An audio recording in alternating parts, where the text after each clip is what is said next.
সম্মানিত নেতৃবৃন্দ, এই পর্যায়ে আমাদের মাঝে আজকে মাহে রমজানের শেষ ক্ষণে একটু সংক্ষিপ্ত আকারে শুভেচ্ছা বক্তব্য রাখবে বাংলাদেশ জাতীয়তাবাদী ছাত্রদল বরগুনা জেলা ছাত্রদলের সংগ্রামী বিপ্লবী সাংগঠনিক সম্পাদক জনাব আরিফ আল আব্দুল্লাহ।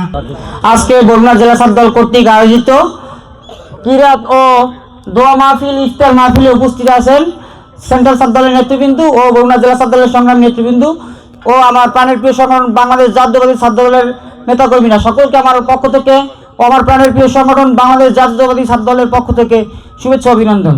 সহযোদ্ধারা, আপনারা বর্তমানে পরিবর্তনশীল একটা জেনারেশন, আপনাদের মাথা থেকে নিত্য নতুন পরিবর্তনশীল অনেক ধরনের চেতনা এবং অনেক কিছু আসবে। এবং পাশাপাশি জেলা ছাত্রদলকে আমি ব্যক্তিগত পক্ষে ধন্যবাদ জানাই এই জন্য যে তারা ইসলামিক মাইন্ডের চিন্তা ভাবনা নিয়ে কাজ করছে। হ্যাঁ, অনেক জেনারেশন আছে, অনেকেই আছে অনেক ধরনের নতুন নতুন কিছু নিয়ে আসে, স্মার্টত্ব নিয়ে আসে, কিন্তু বরগুনা জেলা ছাত্রদল ইসলামকে ধর্মকে প্রায়োরিটি দিয়ে আজকে এমন সুন্দর একটা অনুষ্ঠানের আয়োজন করেছে। এই জন্য তাদেরকে ধন্যবাদ জানাই। সকলকে ধন্যবাদ জানিয়ে আমি আমার বক্তব্য শেষ করছি। আল্লাহ হাফেজ। আসসালামু আলাইকুম।